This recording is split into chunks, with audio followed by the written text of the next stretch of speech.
I have been sitting on this nose for about 6 months.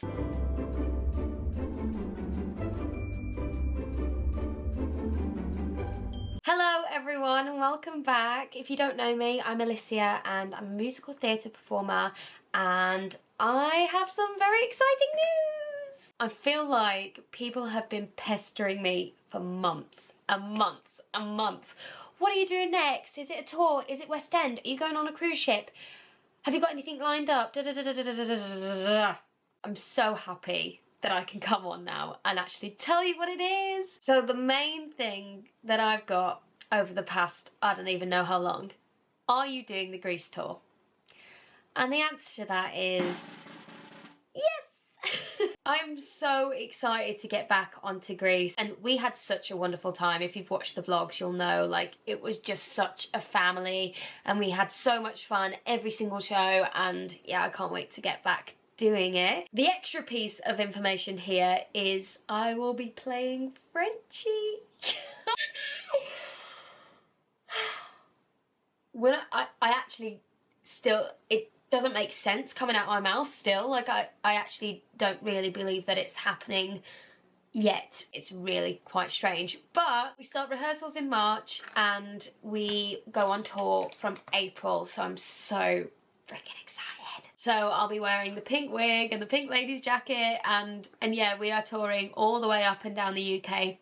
We're opening in April in London, in Bromley, so if you are local to London, please do come watch. But if not, please do find your local theatre and see if we're coming to you. And it would be so amazing to meet some of you guys out there. I've been so freaking lucky over the last sort of year or so with musical theatre work. Like, it's just been so consistent, which is so bizarre. Like, I've never experienced that in my life. Definitely always had at least 5 or 6 months out between jobs. I mean, COVID was a rough time, but we won't even think about her. But yeah, over the last sort of year, it's just slotted into place for me, and I genuinely can't believe it. Like, yeah, I just feel super lucky. The good thing about the Greece tour as well is that I didn't have to go through a grueling audition process because I already covered Frenchie. I was second cover, mind, but I already covered her, so they knew that I could do it and that I'm right for it and whatever. So that was really nice. I actually don't think I would have coped with any more auditions last summer. Like, it was brutal. And if you watch my channel a lot, you'll have seen that.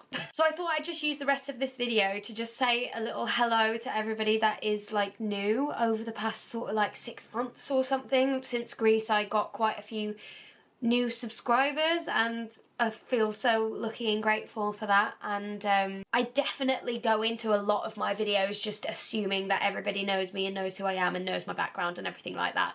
So I don't really do update videos very often, but I thought now would be the perfect time before I embark on this tour and take you all with me. So if you are new, obviously my name is Alicia. A lot of people call me Alicia, and that's like my worst thing ever. I actually can't handle it. Alicia is a very lovely name. It's just not my name that my mum and dad gave me, so that is like my biggest pet peeve. Anyway, I'm from Wolverhampton originally, which is obviously in the UK, but it's near Birmingham. If you're familiar, you'll probably notice that my accent is weird. Like, it is so bizarre now. I've lived in London for 7 years, I think. Yes, 7 years. And so my accent has moved a little bit more towards London over the years, but also in some words you'll be able to tell that I'm definitely not from London. And it also changes based on who I'm around. Normally if I'm on a UK tour, I go a lot more Wolverhampton just because I'm not around the London accent. It's very odd, very interesting actually, so please do keep an eye out for that in my videos. I would say I'm primarily a dancer by trade. I grew up doing dance, exams. Like, dance was my passion. Never really cared about singing. Did a few like group singing classes. Had a couple of private singing lessons along the way, but not really many. I was just like focused on doing dance just for a hobby, really. I didn't really ever think that anything would come of it, to be honest. I knew as a child that I was good at what I did, but I never thought that it would come of anything, do you know what I mean? I thought that's just what I do on a weekend sort of thing. And then I joined a Amdram group, I think when I was about 13, called WYMT, and they were absolutely brilliant for me and my confidence. And also just getting to know like musical theatre. I'd never really been a part of that world until I got to about 13.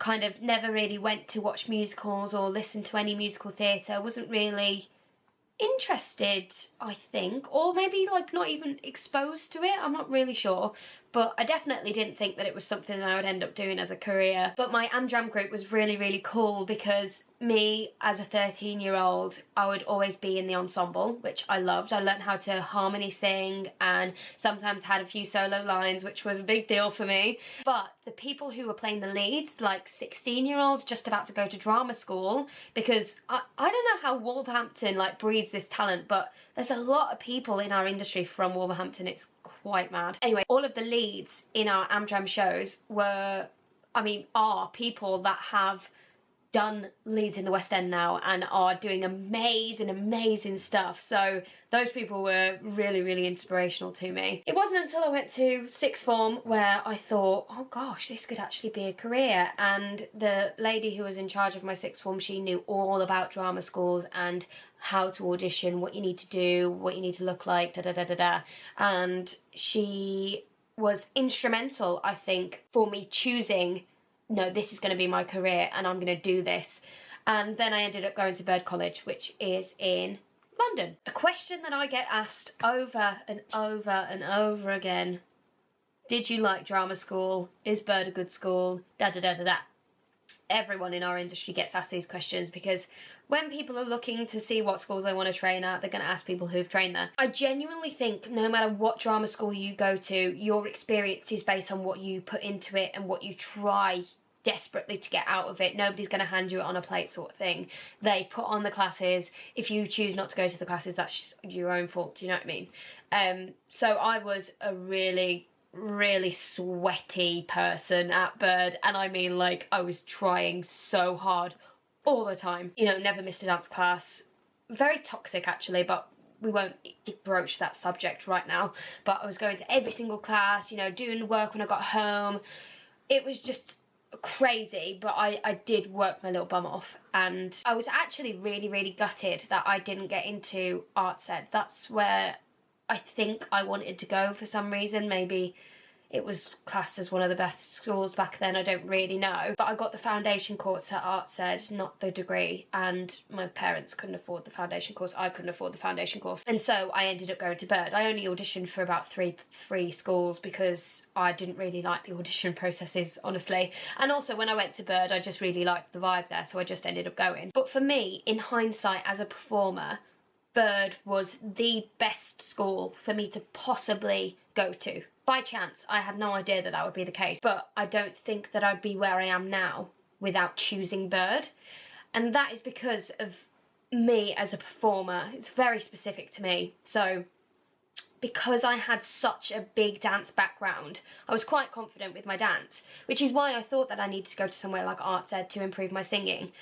Not the case, because when I got to Bird, I realised, oh my god, these people are amazing. Like, in my classes and stuff, I was like, gosh, like, I was really a big fish in a small pond back in my hometown. And would I compete at 17 years old with people who are seasoned ensemble members in the West End? No, absolutely not. I didn't have that, you know, technique and background to compete that way. So I needed to go to a dance school, I feel, in order to be even in an ensemble. My singing, I was worried about, but at Bird, weirdly, I was classed as a singer, I think, and I got so many opportunities to improve my singing. I got like an extra private lesson here and there, and I got like opportunities to perform at this place and that place, and like lead roles, which I never would have got the chance to do at arts ed, because, you know, those people at arts ed are training to go off on the alphabet. Do you know what I mean? That will never be me. But I can do sort of, you know, Amber in Hairspray, or like, what did I do? Kim McAfee in Bye Bye Birdie. Those are the kind of roles, those character-y parts that I will or could end up playing. I will never be in sort of Six the Musical. I will never compare to those people who have these amazing pop Ariana Grande, Beyonce voices. Like, it's just not me. But I got the time at Bird to sing really well for my experience, if that makes sense. And so I feel that makes me very employable in our industry, because yes, I can give you a 5, 6, 7, 8 in the ensemble, but I can also cover that role and that role and that role, or I can be a swing and I can cover them all. And actually I feel that that is why I've had the work that I've had, because, you know, I'll never compete with these people in Matthew Bourne's Swan Lake. I will also never compete with these people like the girls in Six the Musical, with these amazing poppy outstanding voices. Like those are not me. But where I'm useful, I feel, is that I can do a little bit of dance and a little bit of singing, and I'm quite reliable at both. But I'll never be this person or this person. Anyway, I've launched down quite a rabbit hole there, haven't I? But that might be a conversation for another day. So in terms of my professional career so far, I've been graduated for about 5 years. I did Little Miss Sunshine, which was a very small UK tour when I first graduated. I left college 2 months early to go and do that, and I was dance captain, my very first job, which was wild. And then I got cast in Bring It On as Ava, and then COVID struck, so we were just about to go into rehearsals, then COVID. That happened for, how long did that happen for now? Like a year and a little bit. And then I went back into Bring It On. That went to the South Bank Centre. It was meant to do a UK tour, but that got cancelled because we lost 13 performances to COVID and the production company didn't have any money. So that was the experience. And then after that I got Bugsy Malone. That was really fun. I was a swing and I covered Tallulah, which was amazing. Worked with Drew McConey, one of the most fabulous choreographers out there right now, so that was a really good experience. And then I did Greece over the summer, where I was ensemble and I was cover Cha-Cha and Frenchie. And then over Christmas I did my first ever pantomime, where I played Jill Goose in Mother Goose. That was in Cambridge, that was lovely. And then I'm just doing a workshop for a new musical where I am playing a character called Dana, I don't know. When I'm recording this, I haven't actually started it yet. And I also don't know whether I can say what the musical is, so do with that what you will. And then come April, I'm starting my tour as Frenchie in Greece. And that brings us up to now, I guess. Just thinking of other little bits and bobs about me that are important. Oh, when you see this green wall, this is not my choice. I really want to paint this, but just have no time or money. But this is my place that I stay in when I'm in London. I live with Luke's granddad. Luke is my boyfriend, by the way. We met on Bugsy Malone and he's an absolute gem, and he comes along with some of my vlogs, so you might know him. In terms of like my hobbies, I guess, outside performing, YouTube is a very big hobby of mine.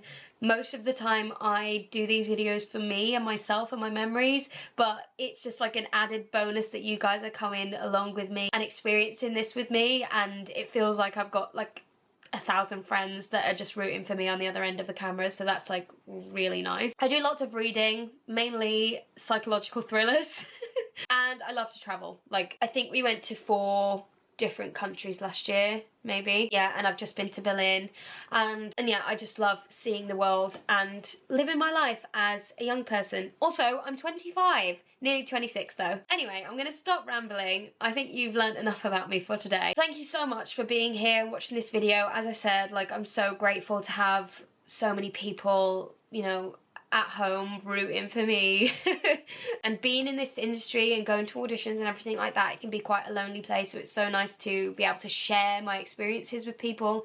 And I'm very truthful and realistic about what I'm experiencing, so I hope that that can resonate with some people. I know I have a lot of people who are in training or who are auditioning subscribe to me, so yeah, I hope I can be that friendly face that you can put on with a cup of tea. And yeah, I'm gonna get off now. I'm gonna stop rambling. Thank you so much for watching. Lots of love.